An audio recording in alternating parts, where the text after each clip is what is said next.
This is your announcer, Shannon Saint Mainframe, welcoming you to our IP Livecast. The 1st of October has passed and Jon Schaffer didn't poke his head out of his hole. You know what that means. 2 more weeks of summer. Enjoy it, everyone. And thank Jon for his sacrifice. Our IP Livecast starts now. Where in the world is Eister Jon Schaffer? I think what it means is 2 more weeks of Jon Schaffer not getting arrested. Oh, Well, he's Or he already is. been arrested. Yeah. they don't even want to arrest him. They just want to serve him with like. You just want to talk, baby. Papers. We just want to talk, man. We just want to talk. It's the feds, you know. They don't do anything untoward to anybody. Well, not to white dudes Well, who can jam. that's He's true. a white dude who can jam. So you're saying this among the MAGA Nazi feds that harass people, there's a lot of Iced Earth fans. Yes. Okay. That Gotcha. is my assumption that I'm very comfortable in making. We need Noah on this topic to call in as a guest. I want to hear her thoughts. Is it possible Jon Schaffer is at her place? Hiding out? Yeah. He's on the lam Yeah. of God. That article doesn't mention Arizona at all. That's true. They haven't even thought to look there. That's good. He's got a head start. Just So hide behind now- a cactus. Noah is what's the term? Holding a fugitive or Yeah. Harboring. harboring a fugitive? Thank you. In her harbor. that's- Her moist harbor. In her heart, at least. Oh boy! Welcome to the show. It is Hello. Saturday, October 8th. We have some folks here with us. We got Colin in the chat. We got Famous dog walker, Colin. Snowberry Salad cooking and listening to us. Beautiful. What are you cooking?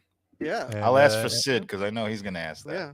And we got Shifty Shortcake saying, Jon Schaffer, be like I'm gone, Schaffer. Yeah. Well, Jon we don't Schaffer, know more yet. like Jon Schaffer. Well, We what we're have to talking verify about, that. what we're talking about is there was a report this week. Let's just jump right into it, folks. Okay. The report said that the FBI has been trying to track down Schaffer for just some questioning. They just want to talk. They just want to talk, and DC attorneys cannot find him. Of course, Schaffer famously was on the front lines of the January 6th Capitol riot. He was like literally and figuratively on the front line. He was the front guy in that mob. He was the tip of the spear, as they say. Just the tip. Murder. and he had bear spray, and apparently he got bear sprayed. Something along those lines. Did they? So who bear sprayed him? Did like one of the other idiots bear spray him, or was it like I believe a police officer? It's been so long since I've been on this hot topic that the specifics kind of escaped me. It's really gone out of the news. If you notice, there's like a lot of other things now. So all of a sudden, are being no one. All right, we've moved on to the next thing. This affront to It was going to happen eventually. Yeah. And is the January 6th committee thing still like the Liz I think Cheney so. I committee? still once in a while see stories about it. Weren't they going to get like Clarence Thomas's wife to testify like a week ago? Right. Yes. I Yeah, so don't Ginny. pay attention. It's so silly because it's like there's a real investigation, independent investigation going on by the actual feds. So like the Senate investigation is nothing. It's just there to It's like the mass sensationalize singer it. Yeah. C-SPAN Yes. version. You got to sensationalize it because there's an election coming up. That's the whole Right. reason all of this happens. Right. No matter how much shitty, stupid things we do, you can't vote for these people because they wear antlers. Look, Yeah. they're scary. And as Colin points out, you could see his face in Yeah. one of the pictures when the Capitol was being stormed Oh, on January 6th. In fact, on January 6th, one of the first photos out of the Capitol, because there were press photographers there, and thanks to the wonders of social media, these photos started being spread around, and it wasn't like the photo being spread around was, hey, look, it's Jon Schaffer. It's like, Right. hey, Look look, at this idiot. look at these people on the literal front lines of this Capitol, right? Like the first people into the Capitol. And then metalheads were like, hey, wait a minute. Look at this. Wait a No, minute. Like no, this Rob, guy up I gotta front. stop you there. Metalheads were like, "Yes, it's Jon Schaffer." No, Our no. hero. Well, there was a Walking divide. it like he Let's talks say. it. There was a divide. I never knew what a patriot he was.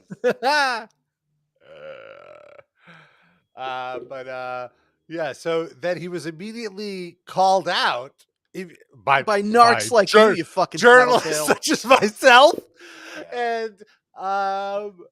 and he was the first person charged from the Capitol riots, the failed insurrection.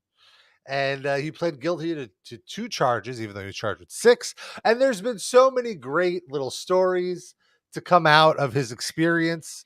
Like he was treated like shit in the. Are you holding a dental flosser? Yeah.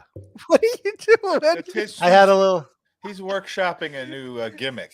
I think. Like I want a thing. I need a Rob thing. You know how like Mr. Lars Perfect always with has the a gum? Yeah, like Lars has a toothpick. I have just. All right, well, I'm gonna throw it up in the air and smack it out of the way like Mr. Perfect does. Nice, yeah. You got to do that at the end of the show, though. You got to hold it the whole show, and then. All right, see you next week, everybody. Pop. Bam. Too late now. Now, Too late. Colin It's gone. says, "Oh, sorry." Colin says you could see his face in one of the pictures. No, Yes. you could see his face in literally every picture. Well, there's one hashtag iconic photo, and then there was also like obviously security footage. It was like a Vice documentary about Jon Schaffer at the Capitol riots. It was so many photographs. Let me look up an old article that I wrote because I mean I basically had the whole. Well, yeah, here we go. Jon Schaffer from July 2021, which is how this is. I guess it's already been. It's crazy that it's been 2 years since the riots almost. Yeah. It was like a 30 for 30. The fucked up thing to me was I thought it was excessive that Metal Injection did a "What's in Your Bag" video with Jon Schaffer that day. Like they do a record store. I was like, come on, Rob. Just a January 6th "What's in Your Bag." I got a gun. I got some bear spray. Yeah. So from documents of his plea bargaining trial, here's what the headline: Iced Earth Jon Schaffer claims, quote, fecal attack, death threats, 2 months of hell during time in jail, according to records. And let's revisit this. IndyStar has published details from a incident of reports they obtained of Schaffer's time in jail. Schaffer, who turned himself into authorities shortly after the riot, is a free man at the moment as part of his guilty plea agreement. The charges include an obstruction of official proceeding of Congress and trespassing on restricted grounds of the Capitol while armed with a deadly or dangerous weapon. According to a statement from Schaffer's attorney, during the detention hearing, he said Schaffer was being targeted by other inmates. Quote, my client, who is presumed innocent, has just gone through 2 months of hell where other people were throwing feces at him and urine and threatening his life in a horrible, horrible situation. There's a lot of libs in prison. They just really don't like the Capitol attack. They're very upset. Due to Schaffer's How do you high-profile throw urine, by the way? Do they have like in a Ziploc cup. baggies? Glass. What? They just get cups now? Prisoners are just given cups freely? Yeah, they probably get drug tested, and they're just like, should I comply with my drug test or throw urine at Jon Schaffer? Let's see. It'll be 2 days in the hole. Totally worth it. Fuck it. You get early release if you did that. Those are all people who heard Iced Earth albums or were forced to listen to it by their friends. Well, that's the thing. The prison guards just happen to be specifically power metal fans that would only play Iced Earth in the prison, and they were so annoyed. And finally, now that Schaffer's in the prison, they took it out. You're the motherfucker. I gotta be honest. I've had friends that made me listen to Iced Earth. If I had a cup of urine, that's all I'm saying. I wouldn't hesitate. 50 Shortcake says 1 Nazi, 1 cup. So he was placed in administrative segregation. He was kept away from the general population and still feared for his life and personal safety, according to his lawyer. Yes. He was persecuted. He said that he still got death threats even while he was in like kept separately. Like he went to either, I forget what it was. It was like the showers or whatever. When he got back, there was a note in his segregated cell, like that, like, hey, you know, you better watch it. You better watch it. That's just because he farts a lot and it spreads to the other cells, and the people are just tired of smelling it. No, So Rob, here's Rob, the note was a review from the Village Voice by Robert Christgau about his shitty album. That's what it was very passive aggressive. He's like, I fear for my life now. I'm so insulted. Okay, here's the official legal description of Jon Schaffer's crimes. And to be clear, you know, whenever a police or authorities describe criminal events, they're always to the utmost accuracy. So, but let's read it here. At approximately 2:40 p.m., as legislators and their staff were being evacuated to secure locations, Schaffer, still wearing his Oathkeeper hat and tactical vest, still I forgot about that. Still carrying on. Well, yeah, he basically ratted them out. I know. Still carrying on his person bear spray, positioned himself at the front of a large mob that broke open the Capitol building doors, being guarded by 4 Capitol police officers wearing riot gear. Front man through and through. He's the guitarist. Schaffer was among the first 6 individuals to push past the damaged doors into the building, forcing officers to retreat.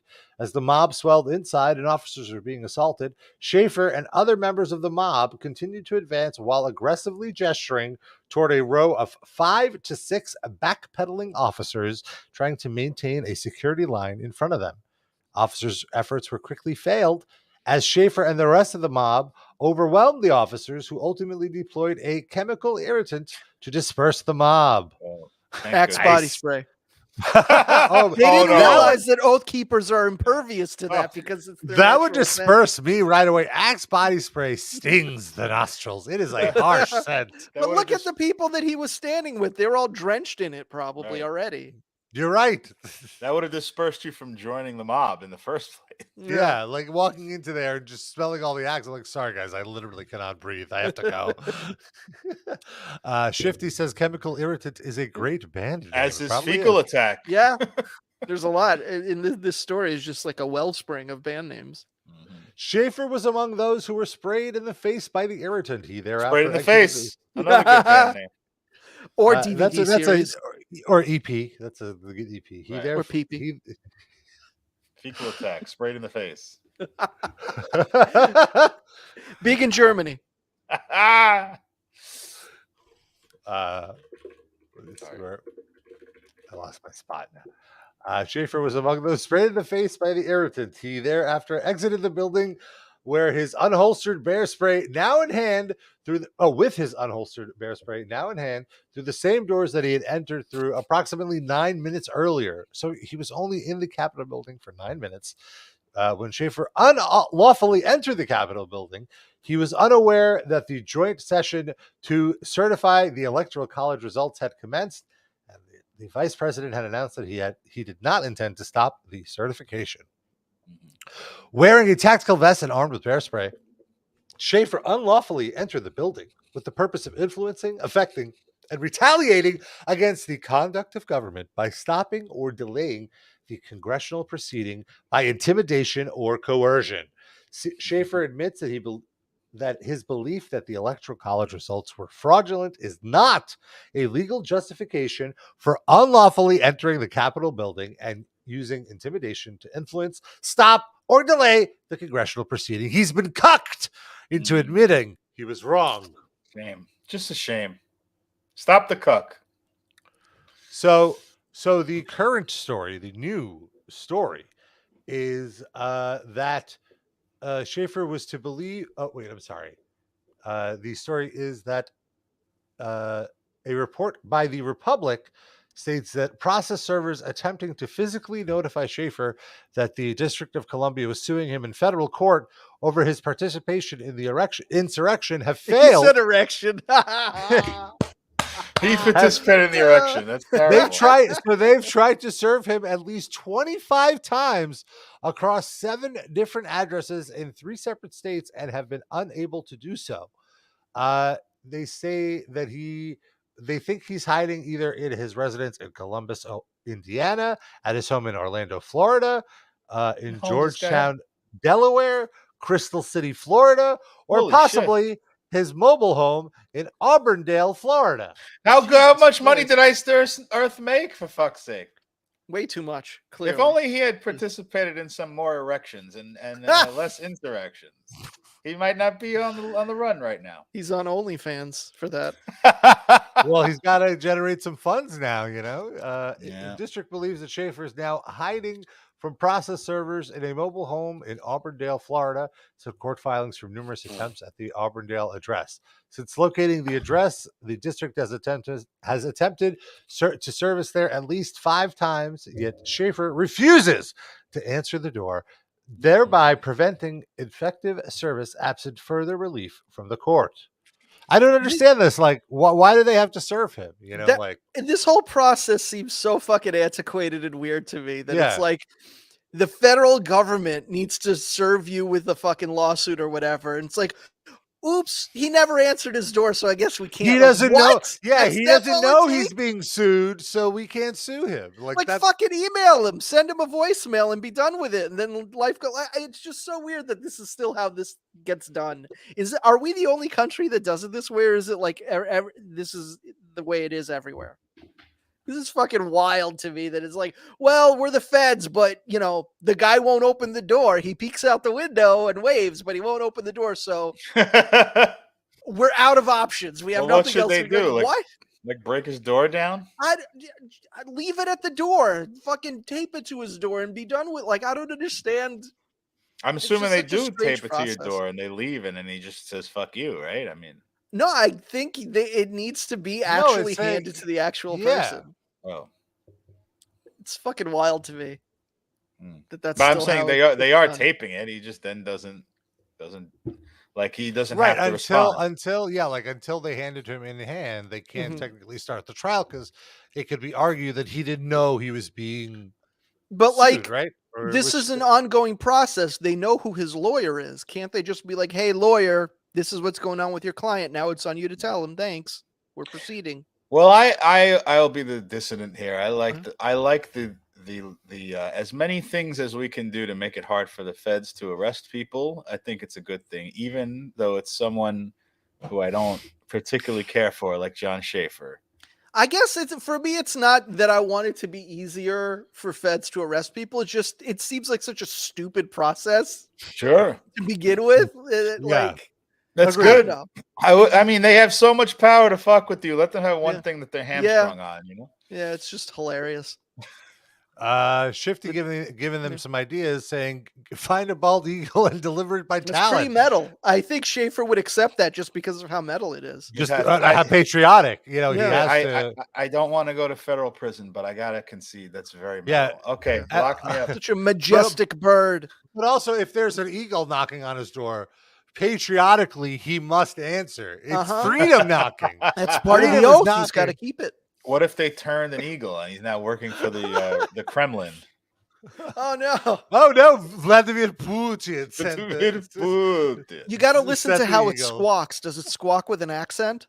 Because then you got to Does it squawk like a communist? Yeah. Oh, I don't have that clip. God damn it! I love that Vladimir Putin. Steven Seagal. And Colin makes a good point. He says Schaffer's houses in Florida may have been taken away by Hurricane Ian. Maybe that's why he's not answering. Oh no, he's only down to 6 now. 6 houses. I mean, also it's houses in Florida and Indiana. I mean, certainly they require some money, but it can't be that expensive. Right. You know, like all of those houses, if you add up the value of them, is probably like a 2-bedroom apartment in New York. You know, not to downplay that he owns a lot of houses. It's just depends where you are located for how much you're spending on those. You could franchise a 7-Eleven in New York for that and like live there and don't open it. Don't sell anything. Just get high on your own taquitos. Yeah, exactly. That was Pat O'Brien's house. The guy that burned his own house down. What's the latest with him? I haven't heard anything about that guy. He was next to John in the riots, unfortunately. I believe he performed with some other. Yes, he joined Ex Hoarder at Maryland Death Fest this past May. So this was He joined them first to do what? Did they clean the stage between acts or something? to perform on guitar. Oh, interesting. Yes. Would not have guessed that first. Yeah, I think we talked about it at the time, but so he got sentenced in May of 2001. 2011, you mean? I'm sorry, 2000. Can't be What am I saying? 2001. 2021. We weren't doing the show yet in 2021. I'm sorry, May 2021, last year. And by the way, famously, when he was first arrested, which I believe would have then been in December 2020, you got to go back and listen to me try to make every excuse for it's just a giant misunderstanding. We went through this story one by one, and each claim kept getting worse and worse and worse. And Rob was justifying every single one. I was like, well, maybe this happened. Well, maybe it's like he's already like this, and it's Well, maybe the house set itself on fire. Yeah, maybe it's already burning. But you don't even like this guy that much. Why were you doing that? Are you a huge Pat O'Brien fan? Was there a big Cannibal Corpse ad buy on Metal Injection that week? I am a Cannibal Corpse fan. I'm a big George Corpse Grinder Fisher fan. Yeah, but he didn't light his house on fire. He's a great family man. He's a wonderful guy. I would defend him if he lit his house on fire. Run through a wall. He's probably just barbecuing. Also, I don't think it was his house that was lit on fire. To be fair, it was some neighbor of his. All right, you know what I mean. If he did something shitty, I would defend him. What if it was Jon Schaffer's house that he lit on fire because he was trying to preemptively stop him from storming the Capitol? Yeah, then Pat O'Brien's a hero.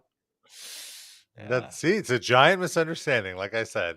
Yeah. Would you really stop John from storming the Capitol? Let him get arrested. Who gives a fuck? Yeah, I think if you burn his house down, he'd be more likely to storm the Capitol because he's already outdoors. Like he might as well head up to DC at that point. Hold on, but he's got 5 other ones. He'll be true. fine. Oh yeah.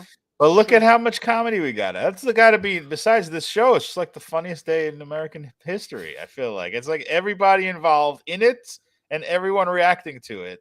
On both sides sounds idiotic. I love it. I think it's great. The most absurd thing to me about it is so there's 2 dates now in American history that you just need to say the date and people remember it. There's September 11th where thousands of people died. And there's January 6th where what? 2? Well, one person died directly, and it was one of the rioters. So it's not like they killed. They always bring that up, by the way. 6 people died. The only one that died as a result of these actions was one of the dummies that went there to commit violence, got shot by a cop. So that's the only person that died. So and then there's a few people had drug ODs a few days later. One of the cops had a heart condition and he died, but nobody murdered anybody. But even if you want to credit all 6, it's still so disproportionate to the other date that lives in infamy. Right. Still. It's just weird to me. And it's still I hear January 6th that it takes me a minute to remember. Oh, that thing. My brain refuses to make it that important of a date that your brain. I stand in solidarity with your brain. That is a noble idea to not memorialize this event. But it's just is storming a government facility that bad? That's a revolutionary tactic. Throughout the world, that's revered. That's how we. But we look down on the rest of the world when they have that. I think it's great. I think there was a Confederate flag in the Capitol building. Well, no, here's my point. They lost the war. I'm saying these people, their cause is stupid. For sure. They have no ideology. They probably got it from qpatriotblog.geocities or whatever. But the act of the people don't react to that only. They say just the act of sullying politics is wrong. You can't break a window in the Capitol. It's like a human being. It's like our forefathers live in that window or something.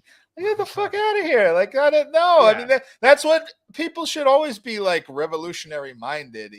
But these people are just doing it in service of doing something fucking stupid that they saw online. That's the problem. You're saying the act wasn't necessarily stupid. It Right. was what was in service of that was Yes, they in service of nothing. They don't have any ideology. They're empty vessels. Like if Trump said tomorrow we should storm the Capitol for Medicare for all, they would now be going for Medicare for all. They don't believe in anything. They wear antlers. Like, what do you? Come on, guys. They're just looking for action. They have all these weapons. They never get to use them. They're just looking for a reason to use the toys that they bought. Completely agree. Which is why I also think it's so equally stupid when people make it like these are like ideological warriors that are out to turn the country into a right wing. Like, could not be more the far foot from soldiers that. are not, but the people whose orders they're following are. But where did it go? Like if they want, those people wanted the country to be turned over, they would use the military. They're not going to use like Jon Schaffer, with the Party City costume on. I think there is a definite fascism like creeping through the country, but implemented by both parties. But they're not gonna. These people are just stragglers. Like they're just dirty. Like they have no ideology whatsoever. And that's why I think it's like a distraction to like real fascism. But they should still be punished. They still broke the law. Yeah, give them the same punishment as any trespassing person does, or breaking windows or entering. But that's the other thing. Can you get them on trespassing when the guards like let them in the door? In many cases, you get the guards too, I guess, for not doing their jobs. I don't know. That's just not a real put everybody, lock everybody up.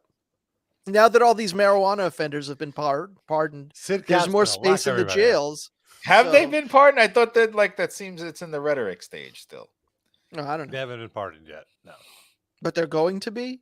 Well, I don't know. I mean, this guy promises a lot of stuff and then doesn't do it. I'm still waiting for my $2,000 check. Dusty wants to know if you're pardoned, Darren. Well, I was never convicted. It wasn't federal. Yours wasn't federal. And also, yeah, that's actually a good point. Off of the joke about my incident with Rob is that most of these convictions are state level or lower.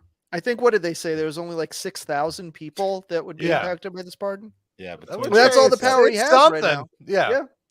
But then you get something. But then you got to say, is that even going to happen? Yes, is it going to happen? And really, is the main thing going to happen, which is declassifying the drug and making it legal? Right. That's the important thing. But it's ultimately, if he declassifies the drug, it is beyond just the start. Right, but that has to go through Congress, though. You can't just do it. I believe the Attorney General can just declassify it. He said he was instructing the Attorney General and the Secretary, the Health Czar, to look into that. Which, wow, great guys! You're like, hurry up, look into it.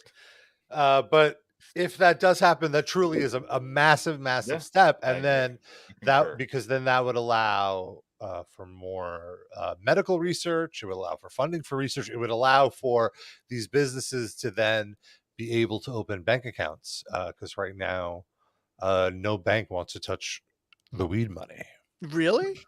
Well, it's Schedule 1 drug. It's the same as heroin. Schedule 1 drug. So no bank can work with these businesses, and it's become a whole industry because these businesses are so wide open to potential robbery that there's these like security firms that have popped up just to move the money essentially from the places to like, a secure location. Sounds like job creation to me.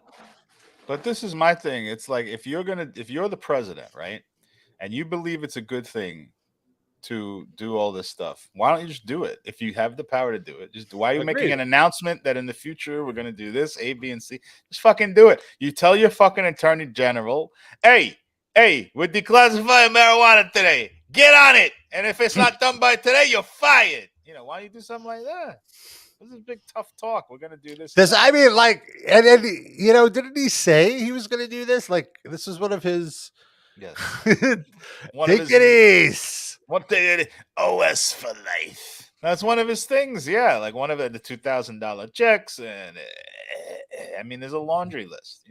Yeah. Of things that which will not happen sooner, declassifying and legalizing marijuana, or the public option, which he never talks about anymore. Right. Which was Well, he's his never big even thing. mentioning that, so clearly it's not that. Yeah. Well, the public option sucks anyway. It's like the thing that's slightly better that also sucks that he's not even doing. Yeah. But did he even talk about that during the campaign? I don't remember him. The public option? Yeah. Oh, absolutely. Yeah, because that was Repeatedly. the whole contrast between him and Bernie, because Bernie was for Medicare for all, and he said, and Biden's response to that was like, well, we've already spent all this time building this Obamacare system. Why do it? I think a much better option was to do the public option. Let people have the choice.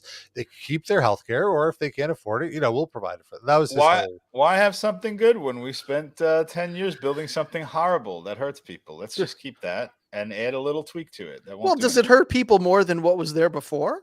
I would say yes. I would say How that so? I would say that the gains in what's tiny slivers of gains in healthcare are minimal compared to how much premiums have gone up and shot through the roof, and that it allowed. It's basically a gift to HMOs, like HMO profits. They have just incredibly more power than they did before Obamacare. So, like, while you could say like, some sliver of the population has more health care now, but they also entrenched the fact that this is our health care now. Like the conversation about Medicare for all is gone. Like, it was kind of burgeoning during that race, like when Obama was running. It was like, can we have, it wasn't even called Medicare for all, that's a Bernie thing, but like we can have universal health care. It's a possibility, it's on the table. And then he did his right-wing Republican health care plan, and now it's gone. Like, hardly anybody ever talks to it, except for the 2 months when Bernie is running for president. So I think it did so much damage. Sad. Crazy Bernie. Remember when he came up with Crazy Bernie, Trump? He had all these names, like specific, like corrupt Hillary, a crooked Hillary, Yeah, and Sleepy Joe. But the only thing that covered was Crazy Little Bernie. Marco. Yeah, Little Marco. Crazy Bernie. Crazy because like he's saying things that are actually could work. You crazy idiot. All right. In a little bit of lighter news, Ronnie, Cheatham is busting in with Pelosi endorsed universal health care and now is against it. Yeah, like 30 years ago she endorsed it. Yeah, she's been against it for like decades now. I think 10 or 15 years ago. And she, not only that, but she belittles Medicare for all, like people who announce it, and the Green New Deal. Like I think she said something, she was like dunking on AOC or something. She says like, you take your green dream or whatever. Yeah, sure, that'll happen. I think she called it the Green Dream. You remember that, guys? Mm-hmm. Vaguely. Kind of trying to make fun of the Green New Deal. Is it that, or is it that she's just very old and senile and legitimately thought that's what it was called? Yeah, I'd believe either. I don't know. Think she's very old. I think her moments of sharpness come when she's at her most right wing. That's that's Fair. when she has clarity. Yeah. All right. Touche. Like Joe Biden. Well, whenever they make him talk about something like nominally left wing so that he could get votes, he stumbles through it completely. He's like, oh yeah, sure, marijuana. But like when he's talking about crime or tough on crime, he's back in 1982. Corn pop. He's great. Yep. Remembers that guy. I think he's pretty sharp when he's dunking on Republicans too, because there was some clip I saw about Biden talking about how Rand Paul was asking for here I have the clip. I'll just play because it was a rare sharp burn from President Joe Brandon. So let's play this. That came out. Report. This is sharp. That came out. This is him at his sharpest. Republicans call Biden infrastructure program socialism. Well, it ain't that. And then they ask for the money. And it goes through all of Republicans, the most conservative Republicans, who call it socialism, and how they're asking for it. A guy named Paul Gosar. Oh, God. He's written 3 separate letters to the administration asking for projects in his district. He says it enhanced the quality of life, that ease congestion, boost the economy. Voted against it, says it's all socialism. Go down the list. Kentucky Representative Andy Barr, the biggest socialist agenda. 3 different projects he wants, studying the importance of the safety and growth of his district. Rand Paul, I go down the list, look it up. Socialism. What a burn. I didn't know there were that many socialist Republicans. There it is. Report. All right. Wow. That was fun. He was Wow, coherent. that was some dunk. I don't know. It's fine. I don't know whose opinion it's changing. And also, that's not socialist. When like a capitalist, like extreme hyper-capitalist government spends like a few dollars on like tree removal after a hurricane, that's not socialism. I mean, it's the government paying for things to make people's lives better. Sure, I'm not saying socialism. it's bad. I'm saying It's bare minimum socialism. That's not socialism. It's like there's no equality to it. It's just what government's supposed to do in any society. Like there's a base level of you're supposed to take care of your citizens. Like other shitty capitalist countries that aren't as bad as the US do that. You know, China does it.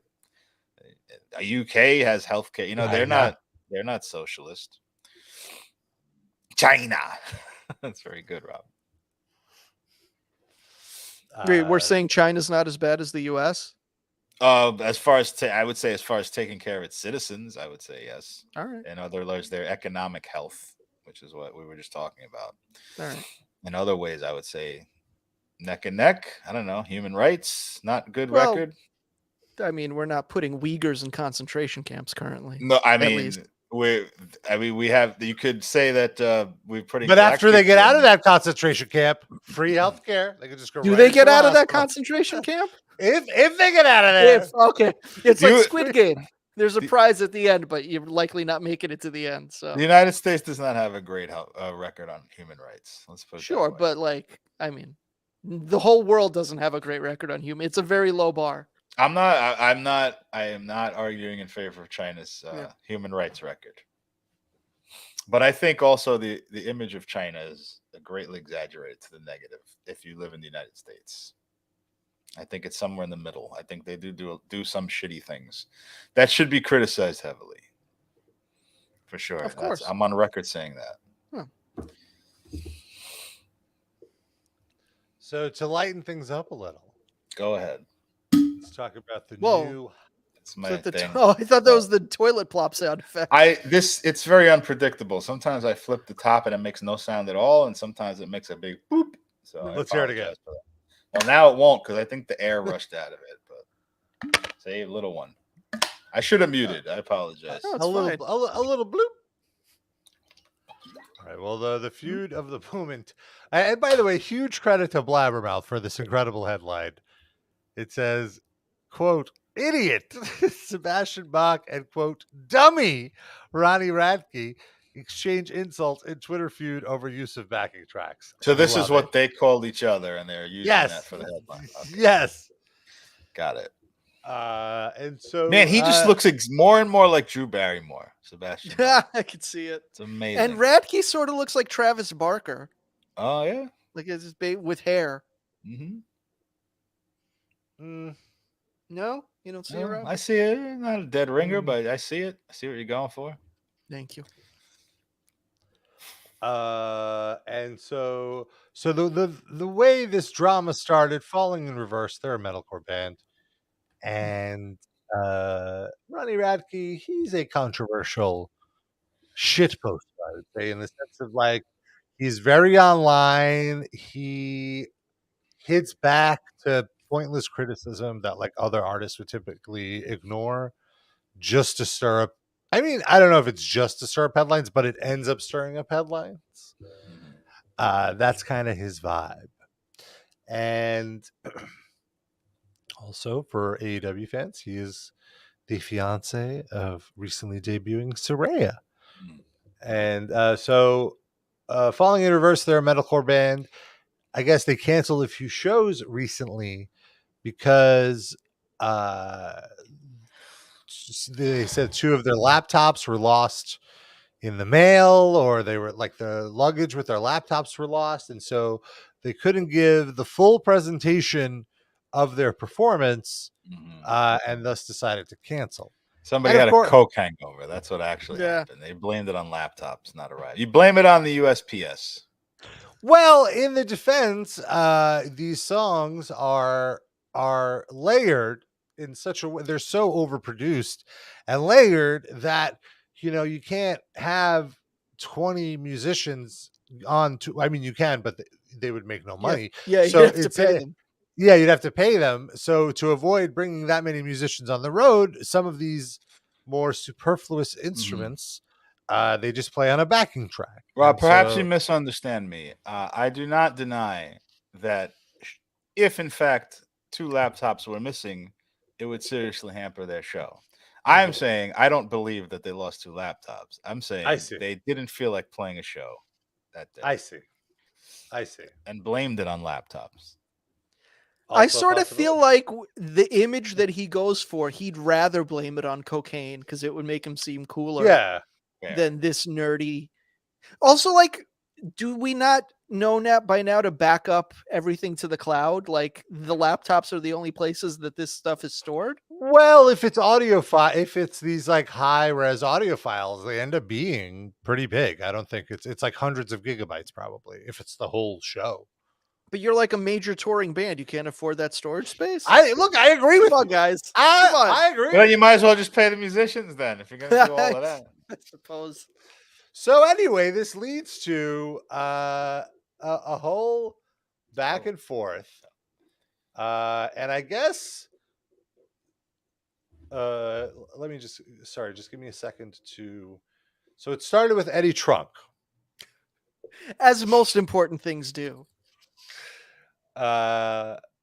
After the news came out that Falling in Reverse had scraped their shows because of the lack of the laptops, Sirius XM radio personality Eddie Trunk, who has been a vocal critic of rock bands using pre-recorded tracks at their live shows, blasted the band for canceling their concert, writing on social media, "This is astonishing.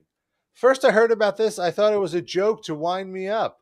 How much longer are fans, promoters, media just going to accept the epidemic of live rock shows not really being live? Paying your hard-earned money to see a band play live that's not truly live. And there are countless bands in 2022 that hone their craft and play live. Tons! New and old, including the ones that This is the subbed best for them in part. that's including the one that subbed for them in their slot, Jackal. Now he's No won me laptop over. needed there. Yeah. Jackal, Completely. the band that's known for playing lead chainsaw. Do they still bring that out, or is it just an on the MP3 road, of the chainsaw? baby? Would Jackal cancel a show if the chainsaw didn't arrive in the mail? What would they do? Got to think about it. It might be the same thing. I could believe that happening at least. They would just go to Home Depot and buy a new chainsaw, I guess. That's true.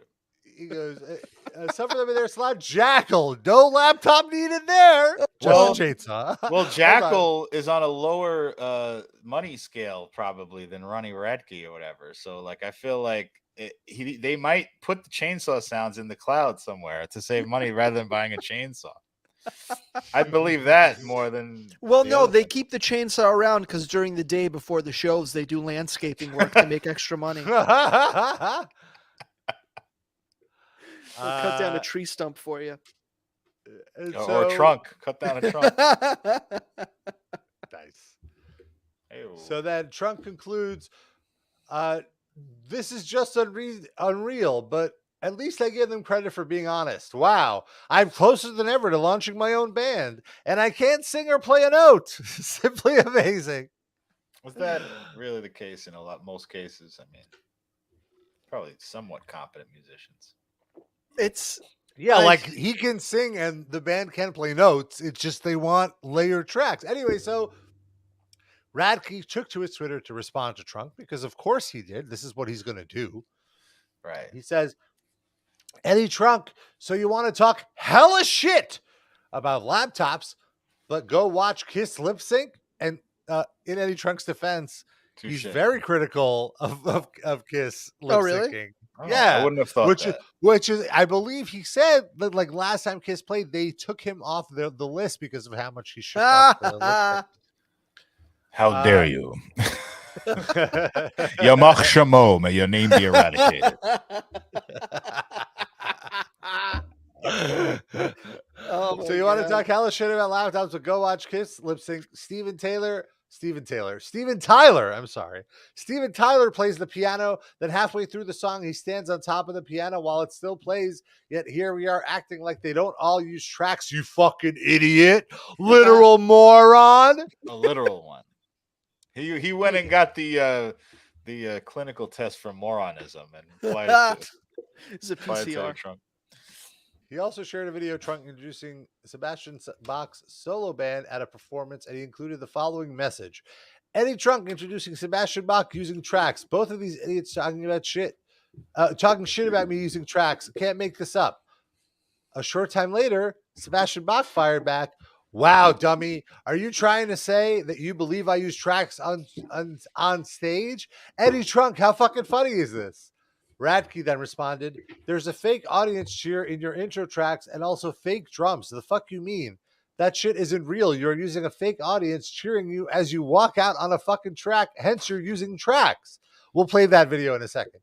And then he says, things escalated further when Bach tweeted, watch what happens when track bands call real musicians idiots, prompting Radke to write, the fuck is your bitch ass gonna do? You disrespected an entire generation of people after that, use synth, laptops, and backing tracks, all while using a fake audience on a track as you walk out. Fuck you and fuck Eddie Trunk's bitch ass. I mean, I don't like Ronnie Radke, but he's absolutely right. Yes, he's correct. You're on Team Radke in this argument. Sebastian later added, it's always so much fun to show someone what the world was like before the internet existed. Get fucked. Oh, get fucking ready. Virtual reality is so much fun until you have to deal with actual reality in your face. Can't wait to meet you in person. Name the time and place, and I will introduce you to rock and roll in person, man. Sebastian is like 50 and Ronnie Radke is like 30. Like, are you really threatening a guy who's in pretty good shape, 20 years younger than you? But like, wait, is Ronnie Radke really 30? I know there's an age gap, but I don't think Sebastian he's Bach got to is be older 54. Ronnie Radke is 38. Oh, wow. 38. Because we were talking about Ronnie Radke like in the third season of this show. It would make him like right. 18, you know? You're totally right. Okay. Not backing. Wow, man. For a guy my age to be acting like this. Jeez. Yeah, not backing down. Ronnie wrote, what a fucking bummer, man. This is a man we all once loved, and he's literally disrespecting an entire generation of bands. You got a lot of people that grew up listening to you. You should be ashamed of yourself. Shit changes, so do people. The fuck is your problem? Yeah. He's right. He's right. There's nothing else to say. He's right. And then Radke shared a classic video of Queen performing Bohemian Rhapsody, writing Sebastian Bach and Eddie Trunk and any other literal clown. I guess Queen isn't a real rock band since in 1986 they used full tracks to play Bohemian Rhapsody and walked off stage. Within minutes, Sebastian responded, laptops weren't invented in 86, though. You realize that laptop didn't come until around 97, genius. What does that mean? So you can't use this. So the medium of the track is what matters. Like if you played a tape of it, and then it would be okay? Like what? It's also like Sebastian Bach is somehow wearing as a badge of honor the fact that back when he started, he didn't have the choice to use laptops. So he's better because it wasn't even an option for him. He might have used it back then if it was available. Like what is like? Why is this some honorable thing? Technology evolves, music evolves. Yeah. This is what, like, put on the radio, put on television. All music that people actually listen to now is like this. Yeah. Like, and also, you're fighting a losing battle, man. The war's over. You lost. Your side lost. But even if you happen to like one of those rare bands that just plays, hardcore, just, instruments only, even if they don't use, let's just say make up a band. They don't use even any post-production, okay? If you go to see them live, who the fuck cares if they're playing for real or not? You're going to see them play, like, to enjoy the show. Whatever show they want to do, if the people enjoy it, like, they're showing up, right? And also, the existence of a different kind of band somewhere else in the world does not in any way impact your enjoyment of the band that you like. Right. So what the fuck does it matter? It's just like people like DJs sell out 20,000 person venues to literally go watch somebody play their laptop. Or just spin Sometimes they're records. playing their lap or spin their record. Yeah, like so. Is that not a performance? Like, get out of here. I think Get outta here. Eddie Trunk and Sebastian Bach are making the same argument I made probably when I was 12, which is like, you're not a real artist unless you play guitars. Yes. Only. And as T-Tam here points out, they also use these laptops for lighting and stage effects and metronomes. Exactly. It is a full presentation. You're not just performing music. You're presenting a fully immersive experience, which includes visual presentation. And that has to be synced up to the music that you're performing. Anyway, let's play this this clip that Radke was talking about. Here it is. That's better. Give it up for Sebastian Bach.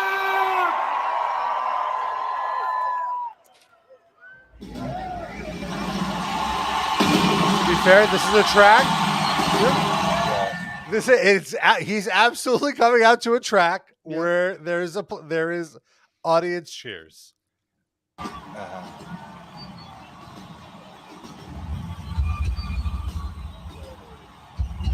But is that just ambient music that they're playing before the band plays? Like, I don't know if that counts. Does that count? I mean, for this argument, I'm going to allow it. Yeah. Then he calls Sebastian Bach Brendan Fraser. Oh, that's all kind of mean to Brendan Fraser. I'm amazed Ronnie Radke knows who Brendan Fraser is. Props. Did he tag Soraya now also? What happened there? Yeah, I guess Sebastian Bach said, Soraya, you mean a shitty fake drummer can replicate it? I guess she joined. I don't know. Yeah. Who cares? This is. And was it also, didn't Ronnie Radke have like multiple domestic violence cases or something? Like, I don't know. Yes. I feel bad for Soraya. Like, I'm worried. If she's a wrestler, the domestic violence cases. Right? Well, the domestic violence cases, to be fair, were all like a decade ago. To be fair, I don't have to. I mean, it's not like that means it's not like he's done anything like that recently. Not that it excuses what he did in the past, but she's also not made the most wise relationship choices as well. She definitely had some not so fresh relationships in the past, for sure. Alberto Del Rio dos Casas Jr. Mm-hmm. Was she ever with Maven? She was. No. Is that still 20, a thing? He's got to be like 20 years older than her. Yeah, he's not her type. Maven is still around. He actually had like a nice ironic resurrection earlier this year. Ironic Resurrection is a good episode title as well. He lives in New York, and I believe he officiated the wedding of the vow renewals of the former Zack Ryder, Matt Cardona, and his wife Chelsea Green at GCW, a hardcore promotion. And then as they're renewing their wedding vows, Nick Gage, who is the modern equivalent of like a Sandman and Tommy Dreamer, I would say more like New Jack. Or New Jack. Dark Side of the Ring episode for He's him worse. Grim. And he came out and murdered all of them, like made them all bloody. Zack Ryder really reinvented himself. Like, I don't know if you're aware of it, but he's like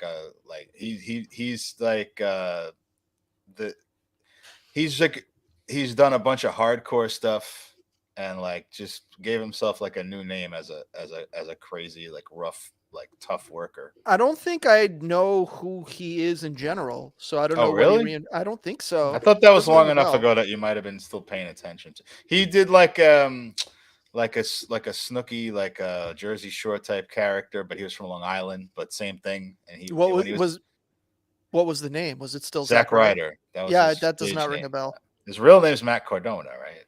Yeah, and that's what. Any relation to Nina? Good of question. Livecast fandom. Well, he's not. He's not Latino. I think it's the Italian type of Cardona. No, never mind. Sad. He was very good. He was one of the first guys. This was like around 2011 that got a push, but just organically they were doing not jack shit with him, and the fans just kind of like online were like, "This guy's so good, please push him, give him something, give him the Intercontinental title, and he kind of got a little bit of that for a little while because of that. So it was like a kind of a phenomenon. But then they buried him again. Such is life in WWE. Yeah. Well, Rob thinks that's gonna change. I'm skeptical. We'll see. Yeah, I think it's already changing. I think I would have conceded that some small things have changed for the better, for sure. Yeah. I don't see any large scale things changing, but we'll see. Maybe I'm wrong. Hope I'm wrong. I would like more. I think it's going to take a while. Yeah. But also I want to mention our Discord, of course. Go to riplivecast.com. The link is there. Discord is a chat app for you olds, for you non-youths. For you people against using tracks. Eddie Trunk, I don't think he can even figure out no. Discord, even though it's very easy. But come hang out with us. We're in there all week long, and we talk about the show. We talk about other stuff. We talk about food. We talk about TV and movies, sports, technology. All of it. Anime. Come hang out. And so in our Discord, somebody mentioned Zebra dyslexia is the user. Thank you. That they went to see Five Finger Death Punch. Well, not them. Their cousin did. Okay. Their and then cousin shared the sign online. And so their cousin went to see Five Finger Death Punch. All right. Then I'm glad, Zombie Dyslexia, that you have enough taste to not go see Five Finger Death Punch. And I don't mean to insult anyone who likes Five Finger Death Punch. Yes, I don't hold it against you one bit. I truly don't. They're touring with Megadeth, according to his post. Yeah, I have many friends who like Five Finger Death Punch, and I tolerate them. You tolerate the friends? Yes. How kind of you. I tolerate their taste. Rob is an ally. Their lifestyle choice. Yes. Rob might not like Five Finger Death Punch himself, but he is an ally to those. Look, just keep it. I just don't want to see it in public. All right, just keep it behind closed doors. Can we, is shitty music taste going to be added to the right after 2S is going to be shitty music taste? So anyway, Zombie says that his cousin went and made a sign, and here's the sign. Let's make this viral. It'd be cool to get a shout out from hashtag Ivan Moody. I wonder if he's seen the sign we made. I named my child after Ivan Moody. So inspirational and powerful in his singing. Thank you for a great show. Why the question mark? Thank you for a great show. And so the sign says, I named my first son Ivan. Does he have a second son? You know, like, it's your only. He named him Zoltan, the second son. Still sticking with it. Yeah. Or Huckleberry. Maybe he named the second one Huckleberry. Oh, no. Shifty says, I totally do hold it against you. I'm guessing if you like Five Finger Death Punch. Oh, and by the way, Snowberry Salad says that the Discord is a wonderful place. So there you go. I concur. Facts. True facts. It's just very nice to have a place where a lot of people have our same sensibilities about life in general. Mm-hmm. Shifty Shortcake says we should start a GoFundMe for that kid's therapy. For Ivan's therapy? Can you imagine the two of you? I know we've all had problems with our parents and stuff, but can you imagine if your parents were Five Finger Death Punch fans? How your life would have been different? Oy, oy, oy. Let's say I don't know, whatever we're just younger. Imagine just like what? How could you function human being? What would be the 70s equivalent of Five Finger Death Punch? Oh boy, what's a real aggro? I was about to say Lynyrd Skynyrd, but they're good. Grand Funk. No, they're pretty. They have some. They were fairly mainstream. Yeah. I'm trying to think of aggro, dumb, and very, very popular. And Ted Nugent. No, but he has some good songs. His music is good. Yeah, like so, all those things, but the band is also absolutely horrible. That's hard. There was a lot more good music back then. I feel like it was weeded out, like a lot of the bad groups. Not all, clearly, but like a lot of them were.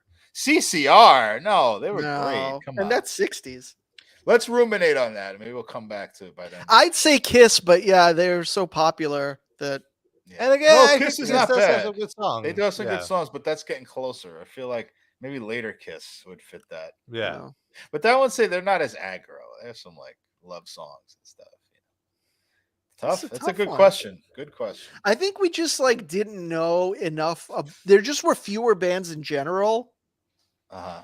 and I think we just didn't know the bands well enough to have that negative an opinion on them. I guess I don't know. Mm-hmm.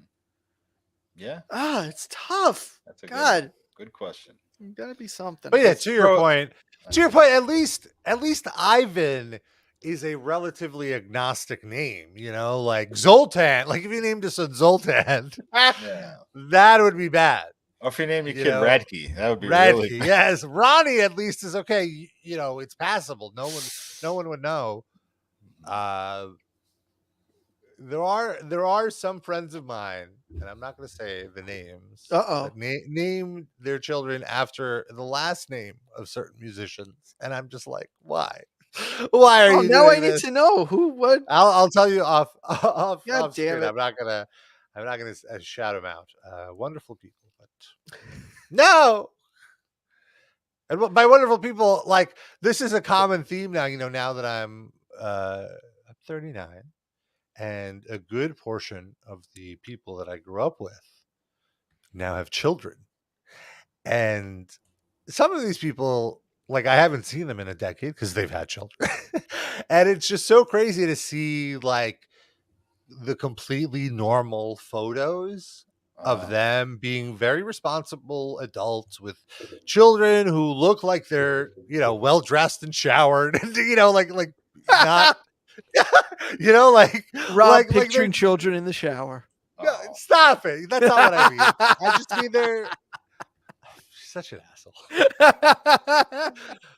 But the point I'm getting at is like my only memories with these people is getting blasted, like just getting so fucked up and doing stupid things in our 20s, like so high and drunk.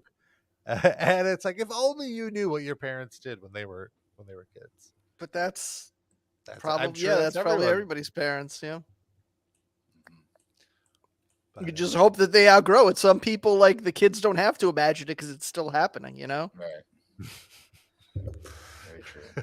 So at least these kids are lucky that they'd need you to remind them, and it's not like, Yes. oh yeah, my dad's still in the living room, passed out right now. You're right. There is there is one or two friends that are very much still living the lifestyle while with children. Dusty Rhodes Muffler Jenny's twins were named Draymond and Fieldy. No, Jenny's twins Wow. are adorable, and she has become a lovely housewife. Right? Jesus Christ. Yeah, All she's right. doing great. She's doing great.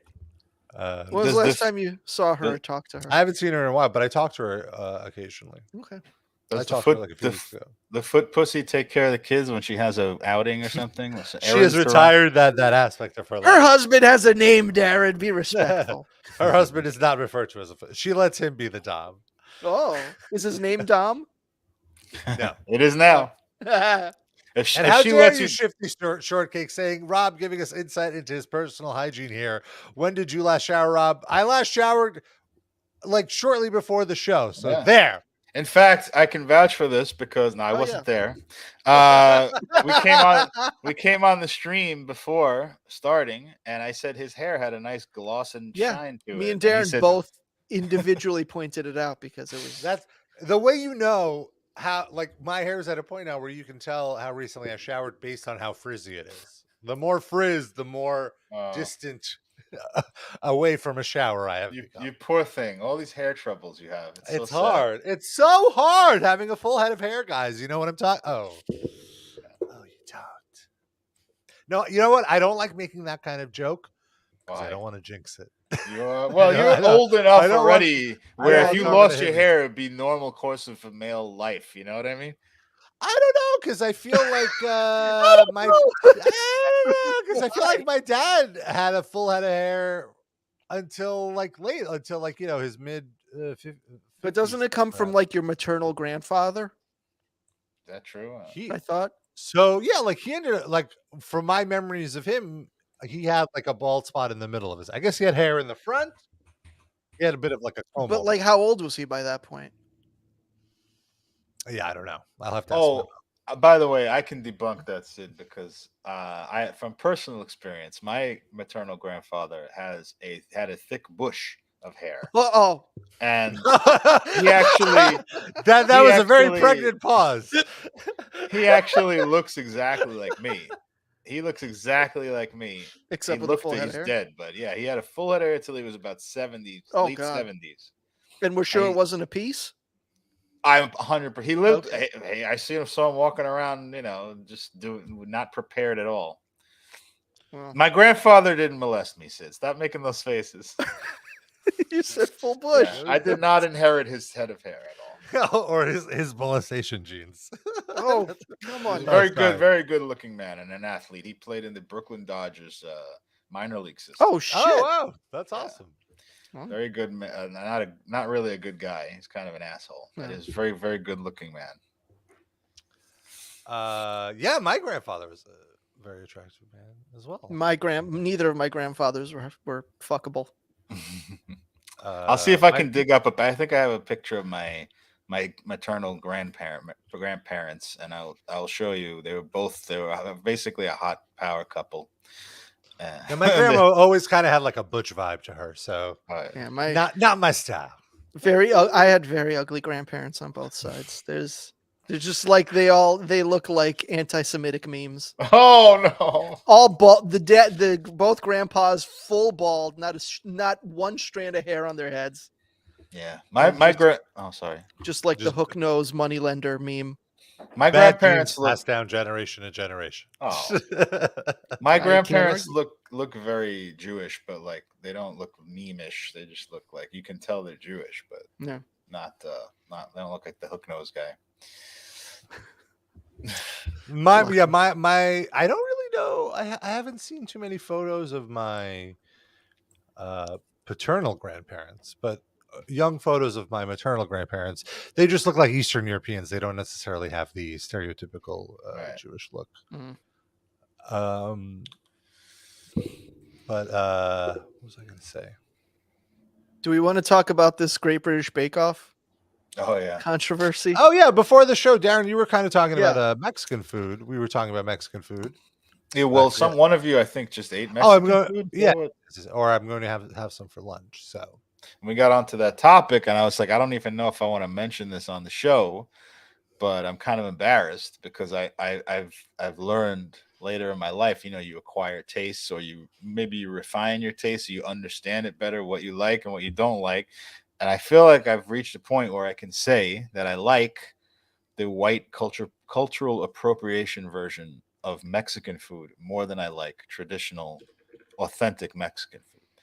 And I you describe what you mean. I want to put an asterisk on that and say that my favorite ethnic cuisine is Latino food. In other words, Latin American food, South American food, all that stuff. So it's not like, I don't feel like it's me being a cultural appropriator with lousy palate, which I could be mistaken for. I think I have great palate for other cultures' foods, but I just don't like the flour. I don't like the corn tortillas, soft corn tortillas. I don't like that either. I don't like the sauces a lot of the time. And I always go to a Mexican restaurant, like a really nice one, highly rated one, fancy ones. And I'm always underwhelmed by the food. And then when I have white person taco night with the hard Ortega actually Ortega sucks. Old El Paso hard shells. Old El Paso's the brand. Yep. I just love it. And I'm not going to apologize for it anymore. Like, I feel like almost embarrassed to admit it because I'm a white guy and I'm saying I love white guy taco nights. I don't really do. I think it's its own genre. Like it's in the same genre for me as Taco Bell. I don't consider Taco Bell Mexican food. It's Mexican inspired. Yeah, but that's totally fair. But it's Mexican inspired American food, which I think is what you're saying you enjoy. Yes. And I think that's totally fine. And I have great memories of doing taco nights with friends. And then going home and being like, we should do a taco night. And my parents being like, what the fuck are you talking about? And I remember we all did taco. It was like my mom did a like Russian version of taco night. Shit. We bought the taco packs, but like she prepared the meat as she would, like chicken liver. I wonder if that would work. What Probably. flavor? What flavor of aspic were the taco shells floating in? Yes, the taco shells were actually aspics. Gross. Gross. But yeah, I'm kind of with you in this. Here's what I think. I think there are fancy Mexican restaurants that I love that do I love the fancy Mexican restaurants that do the tiny tacos. And like that's the only way I could find those soft corn shell tortillas tolerable in these little tapas kind of situations. I never get tacos at legit Mexican places. I always get other stuff. A dish. Like, what do you get? Enchiladas or like Yeah. pernil platter or ropa vieja or arroz con pollo. I don't like the corn tortillas. And you could get whatever's in there in a different incarnation where it's more satisfying. Snowberry salad. Oh, sorry, Sid. I apologize. That's fine. Snowberry salad said gentrified, expensive Mexican food is a joke. But I it's agree. delicious. But we do have like legit, hardcore, serious, authentic Mexican food in New York, like a lot of it. So when I talk, we have about really good Cali Mex by me. Actually, I'm very into it. Go ahead. But like I'm not gonna also sit here and say I've never had a good experience at a Mexican restaurant. Like I have had good meals at Mexican restaurants, but I feel like the scope of what I like is limited to a few things. And also it's just always underwhelming. Like I don't go out to eat that often.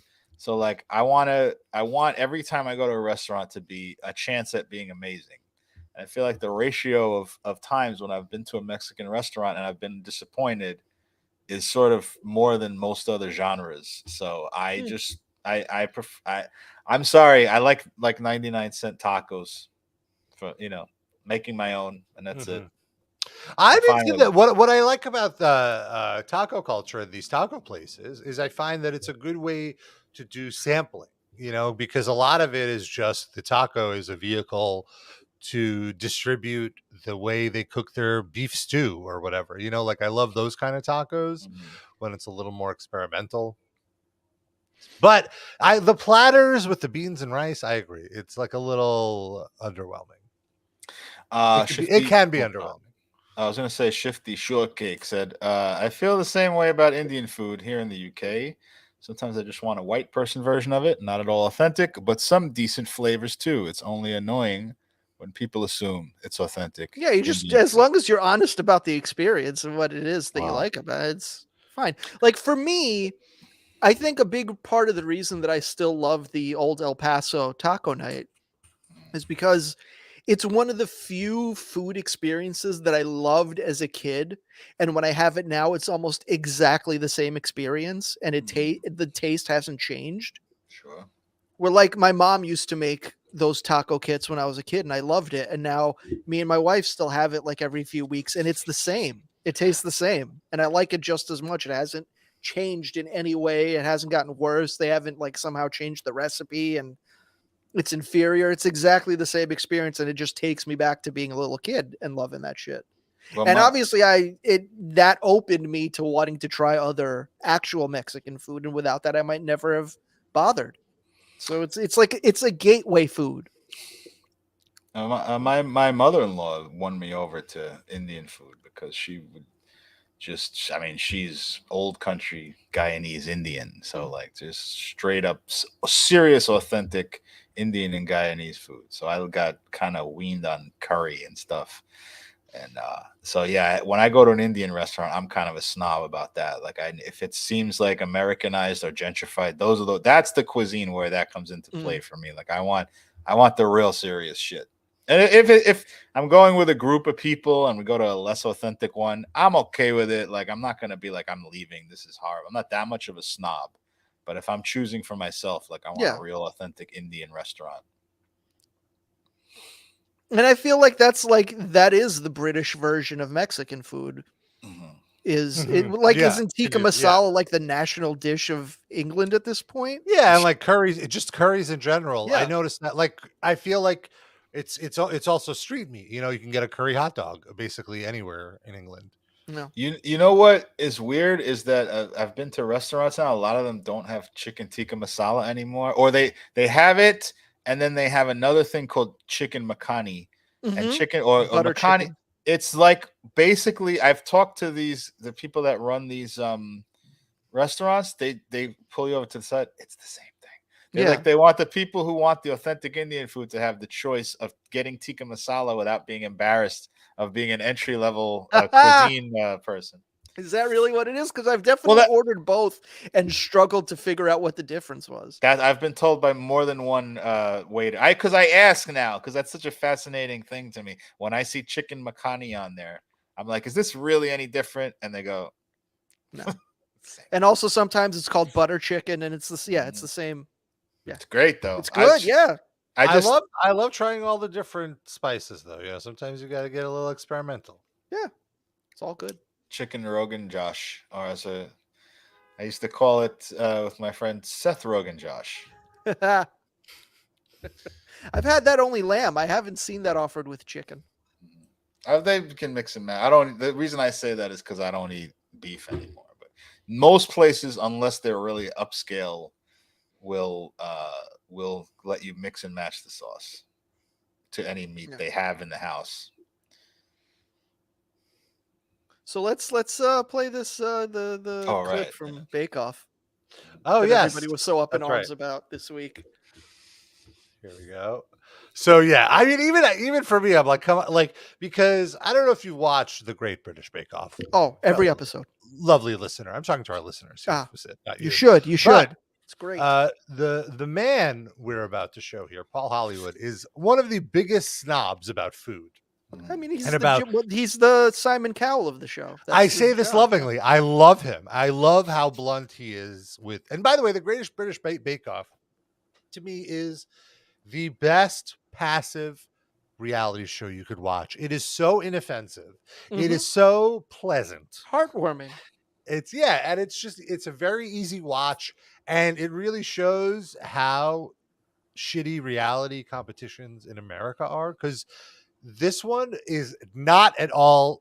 It's competitive, but it's not at all about the competition. They're not creating feuds with the competitors. There's no villain.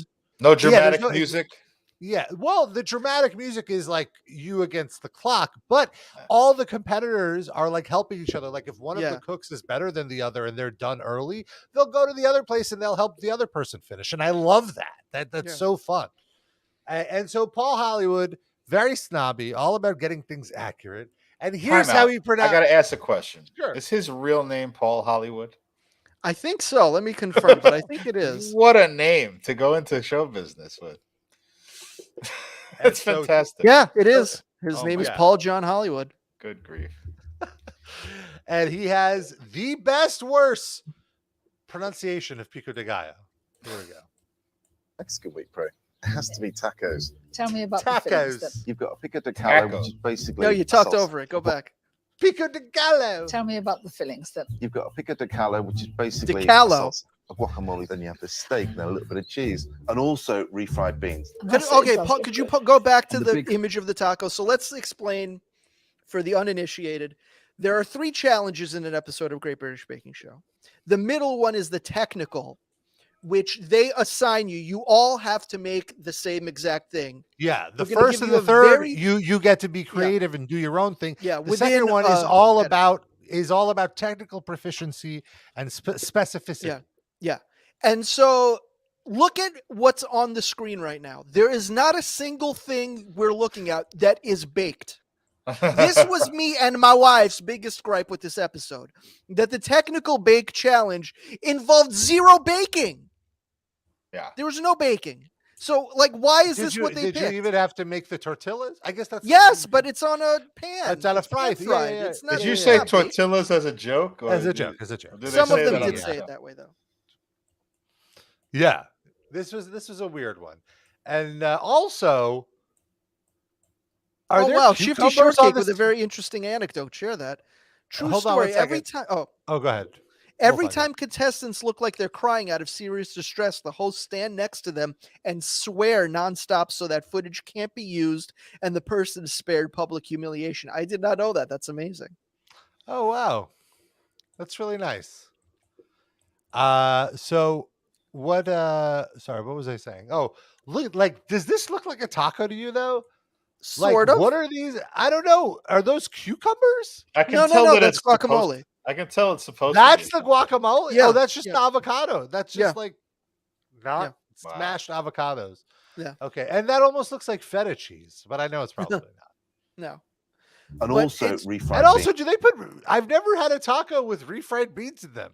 Like Well, the beans I are mean, on the some. side. No, some you could, but it's don't not like this is. Yeah, it's very. If we're talking authentic, you Yeah, know. this is it's very weird, lazy choice for the technical. This was our main gripe. The other stuff, it's like I'm not going to get mad at British people for not knowing how to pronounce some of these words because Mexican food isn't as prevalent there as it is here. Right.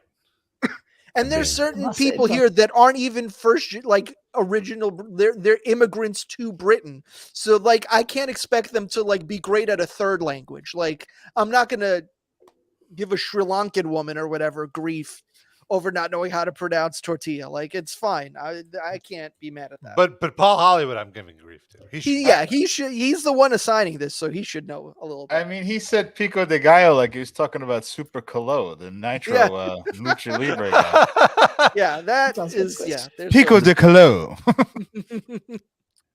Big thing is getting the taco right. Taco. Thickness of the tortilla. Is it going to be too thick or too thin? And then the actual stage on the pan. You only need less than a minute on both sides. If you do any more than that, it will dry out. And when you try and roll it up into a taco, it will crack. It's got to be pliable. And they are very thin. They are very thin. And if it is thin, it will work. One of the big things in Mexico when you're having a taco is it's lovely to have a lot of filling on it, but it has to be practical as well. So you should be able to encase it and then eat it. Yeah. If it's too much, it's going to It go really everywhere. is the Okay, best crew? vehicle for food. Like I'm always so impressed with it. only if it's a flour tortilla, though. Taco shell. There was one other. Oh, Form your oh wait, hold on. What? Oh, I have it here. Here it is. Just the oh no, not that. Whoa! What was that? It was a half-naked man. What are we doing, Rob? Maybe that's a bad clipboard. Oh, Rob. There we go. This is what I was talking about. Just the peeling of the As an guacamole. elderly British woman with purple hair, like give her a break. All right. She's all right. trying. I can't get mad at that stuff. Like it's like it's not cringe. It's like oh bless their hearts. It's that kind of a thing. Like you know, they're missing the mark, but they're giving it their best. They don't know. Like if somebody asked me to prepare Welsh food, what the fuck do I know about Wales other than Josh, R.I.P. a legend. Rogan Josh. Yeah, exactly. But the episode's fine. They did eliminate 2 people. Spoiler alert at the end. But only because the previous week they didn't eliminate anyone. 2 of the contestants were out sick, so they felt it wouldn't be fair to eliminate anyone. So this week they eliminated 2. Everything you're saying about the show makes them sound like such nice people. It really is. It's It very really is the nice. nicest show. Very life affirming. So let's talk about our playlist. Mm. If you want some music picks every week, we each pick a song. And currently there are 420 songs Oh wow. in our RIPL Livecast music break. Should we just on stop there? Spotify. Yeah, let's just retire it. Let's start a new And, one. Leave that yeah. one at 420. My pick this week is from a band called Fisher, or an artist. It's one person, Fisher is it? Spooner. I've seen this name a million times and I've never listened to them. I have no idea what kind of music this is. I'm guessing it's dancey since you picked it. Oh, it's a duo. My apologies. It's a Well, yeah, duo. Fisher and Spooner, I assume. And they're like an electropop, Mm. or they're like gothy electropop. And, So it's like, what's that actually, band that I always used to make fun of you for liking? That was Chromeo? Yes. Is this just another Chromeo type? No, it's a situation? little more. It's a little more like gothy than Chromeo. It's Oh. like more. So it's like The Gary Faint. Newman-y. Yeah. Actually, I got into them and The Faint at the exact same time. I totally forgot about Fisher Spooner, and then their album art. The album art for this song popped into my head. Is it just Goatsy? No. It's like a very nice triangle pattern, a CMYK triangle pattern. I believe there was It could someone be on Goatsy. Bake Off that did like this week, I think it was, that did like a Mexican cake that me and my wife thought looked sort of like Goatsy. But nobody on the show called it out because they're too nice to know what Goatsy is. You never know what people do in their personal life. Paul Hollywood might know, but he's not going to talk about it. He's too Hollywood savvy. That's right. Fisher and Spooner, if it was a single artist, that would just be me trying to get the last chickpea out of the chana masala sauce.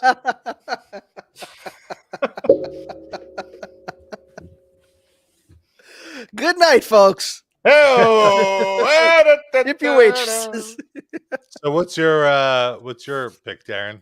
Oh, mine. I figured Sid might know about this, but if he didn't, I'd be introducing it to him and make his day. It's the 2015 release by Richard Cheese of My Neck, My Back. A cover of My Neck, My Back. Did you know about this? If I did, I forgot about it, and this was a delightful reminder.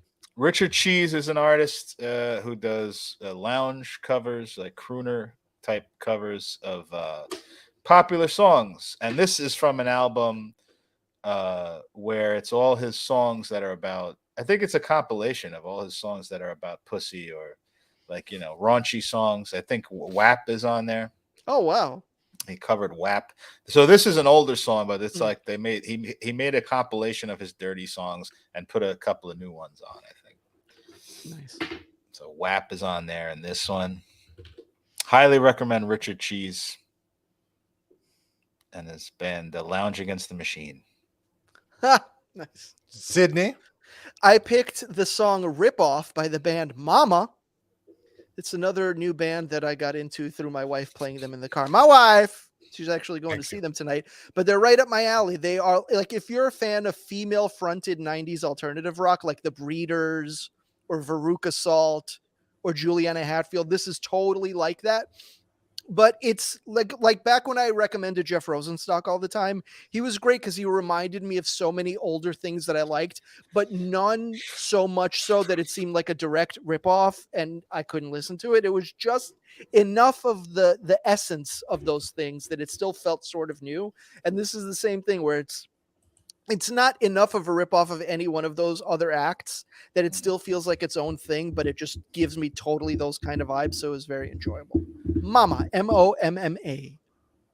Good stuff. And by the way, RIP this week stands for Radke is pissed. Because he is. And of course, I want to mention our Patreon. If you want yourself a little more livecast, head over to our Patreon, patreon.com/RIP. RIP Livecast. It's only $5 a month. You get 2 extra shows a month, and the top of the month, we just posted a roundtable discussion about the new Rob Zombie film, The Munsters. And it was not good. And then also we have a bonus episode where we do a bunch of links. We talk about a very hilarious New York politician that is basically like a meme, and we spent a half hour riffing on him, and then we spent half an hour learning about a penis enlargement process that sounds terrible. So it's very informative. Lots of great episodes in the archive. Patreon.com/RIP a livecast. I wanted to oh, you know what? It just went out of my mind what I wanted to say. No. Please forgive me. I don't know. I don't remember. You're forgiven. And Are I you want about to to say that you also like Domino's pizza more than regular Italian pizza? No, that will never happen. Of course, if you want to throw us a few extra bones, you can become a top Livecast fan. $10 a month gets you a shout out at the end of the show, which is right now. And I'm going to do it as Paul Hollywood mispronouncing Pico de Gallo. Okay. And everything else. I want to give a big shout out to Iric and Ben Jamine, and of course El Diderino, and Dinar, and Samiam, and of course Mindy Mir Skipa, and don't forget Jandar, and of course we have Kahashur Kahashusis. Oh my god! And don't forget Robaganoosh, aka Justine. And of course, we have Ketel Dikauf. And don't forget Ruba Vampiro. And Hugo likes tacos. That one, you could have just done the mispronunciation he already did. Tacos. I couldn't remember it. Hugo likes tacos. and Lendedangs. And then, of course, we have Lackroyd and Korai and Scotty H. And Doug Peigman. And who can forget Douglas? Douglas, who are you, Levi, son? Leaveson. Leaveson. And her guys, it's Josho. Thank you. Thank you. Thank you. Thank you. Thank you to our top Livecast fans. Thank you to you for listening and supporting the show. And of course, follow us on social media. Hang out with us on Discord. Go to rplivecast.com. Hit that Discord link. Of course, you can always send us your feedback, rplivecast@gmail.com. This just reminds me before we go, actually, I do want to read this one email we got. Oh. Okay. See, this is why you shouldn't tune out before the shout-outs. We got it from Bobby.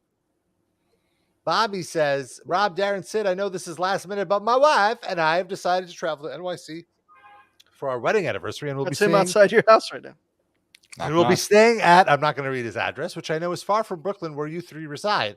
However, I was still checking to see if you guys had any Livecast meetups planned. No, as I have listened to you guys since Metal Injection and would love to hear some, quote, old New York stories. If not, do you have any recommendations within Brooklyn or elsewhere that reference on the show? Maybe not Tad Steaks. Looking forward to your response, and please keep Noah on as a special guest quarterly. At least I miss her insight and differing opinions. So I sent him a bunch of recommendations. If he was in the city, I told him to go to Katz's. I told him to walk around Chinatown and Little Italy. I told him to go to Veselka's, and then he mentioned he wanted Brooklyn recommendations. I said go walk around Coney Island, go to L&B's, go to Rollin' Roaster.